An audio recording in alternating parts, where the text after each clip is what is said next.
Good morning. Glad you guys are here. I'm going to go ahead and get started with everything.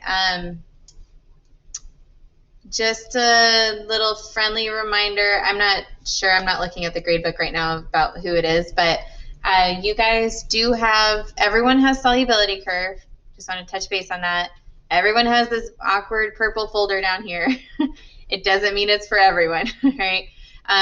So inside that folder, this is actually where you should just look. So if you are someone who maybe has missed a test or something like that, I created all of these for your makeup work. So if you have underneath solubility curve on the right, if you have underneath any of these that say credit recovery, credit recovery, credit recovery, if you have one of those, you need to get it done as soon as possible, or email me if you think that you did the actual one, okay? So just remember, my cutoff was today for any kind of makeup work, so make sure you have it in. That way I can sync everything and it'll be kind of good to go.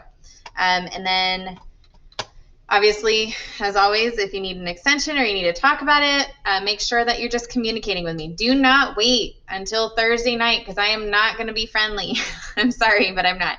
So you've had lots of time to get a hold of me.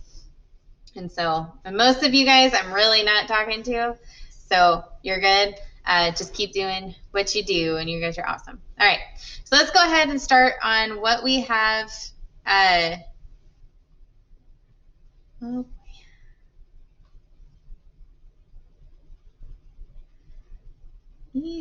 okay. Hold on one second. Hold on. What we've got going on today for continuing solutions. And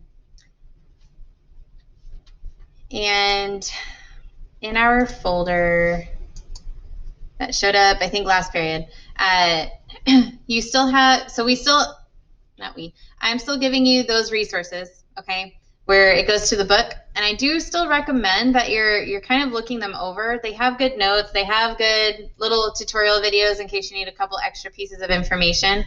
And then today, I gave you this one to refer to, but also if you go straight to the assignment, Miss Lever also made you guys 2 awesome videos to kind of walk you through how to approach this crazy graph, right? And I kind of told you guys, make sure you're here today, make sure you're here tomorrow as well, because those are kind of the complicated parts. So this graph can be really, really easy and really fun, but if you just kind of miss one of the major points on it, you're going to not like it, and you're going to be really overwhelmed with all the lines, right? So just make sure you are taking some notes while we're on this Zoom call. I will be using a little Jamboard screen, so if you want, I can definitely share that with you, but you don't have to go there. You can just watch your Zoom screen if you want, okay? And then I will also kind of I'm just strongly encouraging you to refer to the notes that were posted back on last week on Thursday or something like that. So I can also send that back to you as well. I've kind of copied images of what we're about to talk about today. So if you need to look at that, you can do that too. All right, cool. So without further ado, solubility curves, okay? So we have these funny words: saturated, unsaturated, solubility, supersaturated. All right, so solubility. Let's start with the basics, right?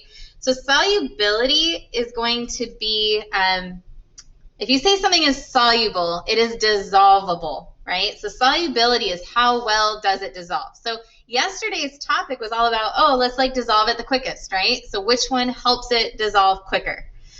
Today, now we're going to say, okay, so you got it to dissolve, but just realize there is a maximum point. There is a point of saturation. Okay, once you hit saturation, you can't add any more solute into it. So there's that word solute. Remember, the solid that goes in. And then solvent is the liquid that you're putting it into, right? So once you reach saturation, that solute is now going to settle to the bottom, and you're not going to be able to dissolve anymore. Unsaturated is exactly what it sounds like. It means you can still add some more. And supersaturated means you go above what you can actually do, which is really not a thing that you could just do easily. It is a whole process. So we're going to kind of go over those 3 big terms. You got to know where they're located on the graph. You got to know how to read the graph and how to use the graph. That's your goal for today, okay? So we're not going to go super, super extreme, but I did want you guys to get to see that, okay? So I am going to click on this one because I want to show you what I mean by you've reached a point of saturation. Let me see if it'll open. It might not because I think I already used my free trial on it. So hold on. We do a lot of free things here. So,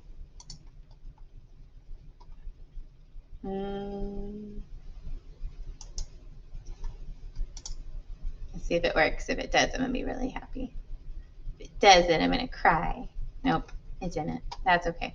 All right, so I'm going to have to figure out my account with it because I don't really actually know.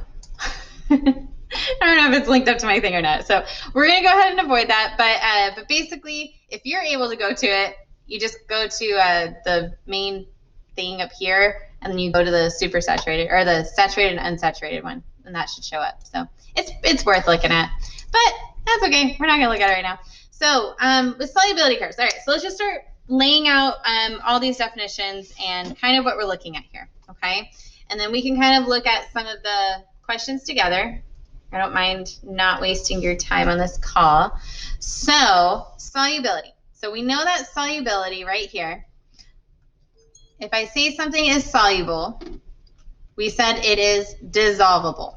So so solubility is a measurement of how well does something dissolve, okay? All right. So remember, when we're dissolving something, it's all involving a solute going into a solvent, right? So typically that's water, right? Universal solvent. So solute going into a solvent. And so what we saw was that there's 3 factors that can make it dissolve a little bit quicker. And then once you have it in there, now it's called a solution, okay? Which is aqueous. So solvent is usually liquid and solute is usually solid. There's your states of matter. All right. So, so we have that, okay? Something that's mentioned in the video is also about how these things tend to go up, but you see that there's a few exceptions. We see HCl, we see NH3, and we see SO2, and those are all going down. Now, I will just say on a side note, it's not always the one factor that we're going to ask you in the question on the assignment, but a solute can also be a gas, right? Because if you've ever drank a soda, you had carbon dioxide dissolved into the little corn syrup. I'm just kidding, but the juicy part, right? So when you have that, when you have a gas as a solute, that's where you're going to see this, as temperature increases, it gets lower, okay? But everything else, if you see, kind of goes with what we were talking about yesterday, which is if you crank up that temperature, you give it more reason to dissolve and hit the water molecules, and they all get in there, right? So that's why all the other ones are going up, okay? And so gas is the exception, and that is the one that goes down with higher temperature, okay? So that's something worth noting. You're going to have a question about that. And the way to remember that, by the way, is hot soda, right? So you don't want to drink a 90-degree soda because it's not really soda, it's just juice at that point. All that gas had high kinetic energy, so it left. And now you're left with just whatever that syrup was, right? Whereas if you have a cold soda, the bubbles stay in there. It is a carbonated beverage, okay? So that's something worth noting. All right, now let's talk about the crazy graph thing. Okay, so we see over here that we have grams of solute per 100 grams of water. So what that means is that your grams of solute, the thing that's going into it, the 100 grams of water. So no matter what, we are talking about a container that is 100 milliliters on this graph. This number can always change. It is not always 100 grams, all right, or 100 milliliters. So you always have to read your graph and look at what's on your y-axis, okay? But what you guys got to know for when you go to read these is that this is the side that has grams on it, okay? Okay, so we've already hit solute and we've already hit our solvent. So it's obviously not those. So we got to take into consideration the last factor, which was that temperature idea, which is degrees Celsius. So in your questions, when you're approaching it on your work today, you're looking for if it says grams or degrees Celsius, and that tells you if you're looking at the x-axis or the y-axis, okay? Then you look at the curves, and we've already talked that for the most part, as you increase temperature, these things all go up, right? With the exception of gas. So these all go up.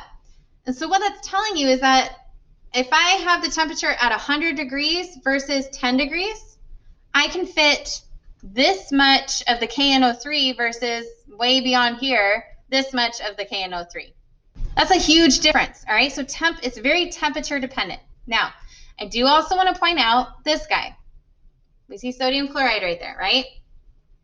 What do you notice about sodium chloride? Does it do much? It doesn't, right? Okay, so sodium chloride doesn't do much. Where do we see a lot of sodium chloride dissolved into water? Some of y'all probably went there over spring break. The ocean, exactly, the beaches, right? So sodium chloride, salt water, okay? If you can, as you can see here, even at the 100-degree weather versus the 0-degree weather, right? There's not much change in the salinity. That's the idea of the salt being dissolved in water, right? So the salinity stays about the same. That's perfect for marine life. So if you want that little connection to a little bit of marine biology and all that aquatic science stuff, that's the idea. Salt is not going to increase its solubility. It's not going to all of a sudden be able to put a ton more salt into water just because temperature went up. No, it maintains the same salinity for the most part. And that's what allows things to be alive there, and they don't really change with the winter versus the summer months. It's kind of cool, little fact. All right, so I wanted to point that one out. So I got gas, we did that. Now I think we can talk about using the graph. Okay, so the way this graph thing works, you are basically, on your screen it's going to be tough. Okay, I will just tell you that right now. If you were in class, I would have you highlight the line that you're looking at. So let's just say we were looking at this KNO3, this tall blue one. Okay, you're going to be looking at that line. So you're paying attention to that. And then we're going to give you a couple of factors. We're going to say, hey, you have 60 degrees Celsius. Okay, so you can kind of see where that hits. So if I only give you that information and I'm asking how much can I dissolve, okay, you're basically going to match it up, put your finger on your screen, or at least point near it, okay, and you're going to be able to see that, okay, looking across, I can do about 95, okay? That's how you're going to be using that. Okay, the other way this can go is I can say, okay, at what temperature can I dissolve 140 grams on that KNO3? So I'm going to look all the way across at 140, find it right here. I'm going to look down. 70 degrees Celsius is when I can dissolve that much. I cannot do it at any lower temperature, okay? So that's how you're going to be using one or the other, right? Then we have this last type of question, and that's going to be matching them up. And this is where it's going to be very helpful to have two fingers, and you're going to go and match them up on your screen. Like I said, I know it's tough doing this without being able to write all over it. The other option is open up yourself a Jamboard and do a screenshot of it and put it on there, and you can draw all over that. All right, so definitely worth it, I've learned. All right, so the last thing that's going to happen, like I said, you're going to match things up, right? So let's just say I had 110 grams of this KNO3 at 80 degrees Celsius. I'm going to match those up, right? And so I'm going to have this point, this data point, right there, okay? So now you got to decide, okay, can you add more or can you not add more, all right? And so that's where these funny words are going to come into play. We have something called a supersaturated solution. I'm going to put these in order so that you can remember the levels of them. So supersaturated, meaning above. And this one I'm going to put a star because I'm going to put a little note over here. Okay, supersaturated means it's above the line. Okay, then we have saturated. Saturated means it's on the line. The last category is we have the unsaturated. So unsaturated is, hopefully you've already kind of made your guess on this, but it is below the line, right? And below the line means that I can add some more. So looking here, now that I've matched up these 2 points right here, I can see that we are right here, which is below the curve. That means that this one was an unsaturated solution. Okay, and then you guys being pre-AP, I don't think we ask it on the little assignment, but I would like you to know that you can do this. You can figure out how much more you can add, right? Just by looking at this. If this is at 110, and let's just say we could see the curve keep going that way, right?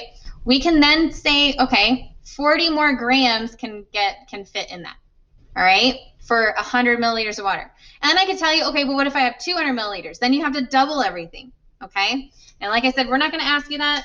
It's just something that we typically would do. So maybe we'll talk about it again tomorrow after you guys get the hang of this, all right? But you guys need to know above the line, on the line, below the line. Now, I said I was going to talk to you a little bit about supersaturated because supersaturated is special. So if you have ever seen a little reusable heat pack like this, okay? Have you guys ever seen them? You have, okay, cool. So what you see is this is liquid, okay? There's a little metal disc in there, and you just kind of snap it, all right? Now that's what you'll see him do. And so basically supersaturated solutions are super sensitive, all right? And so this is what happens when we snap that little metal disc. We just make a little, it vibrates it a little bit, and there it instantly is coming out of solution, right? It's not solidifying, okay? But it is all that solute, that super saturated solute, as in I have way too much more than it could even hold, is all coming out because you just agitated it. Okay, so they're very sensitive solutions. They're very fun. It's usually sodium acetate, I think, is usually what we do. And then forgot what I was going to say. Sorry. Okay, so super saturated. So the part that you guys can memorize, because we don't all have those hot packs and things like that, but something that you can connect to is the process, all right? So the process is you crank up the temperature, right? So we're going to crank up the temperature. So this is a super saturated solution. All right, crank up the temperature. Add the new maximum amount. And then you cool it down.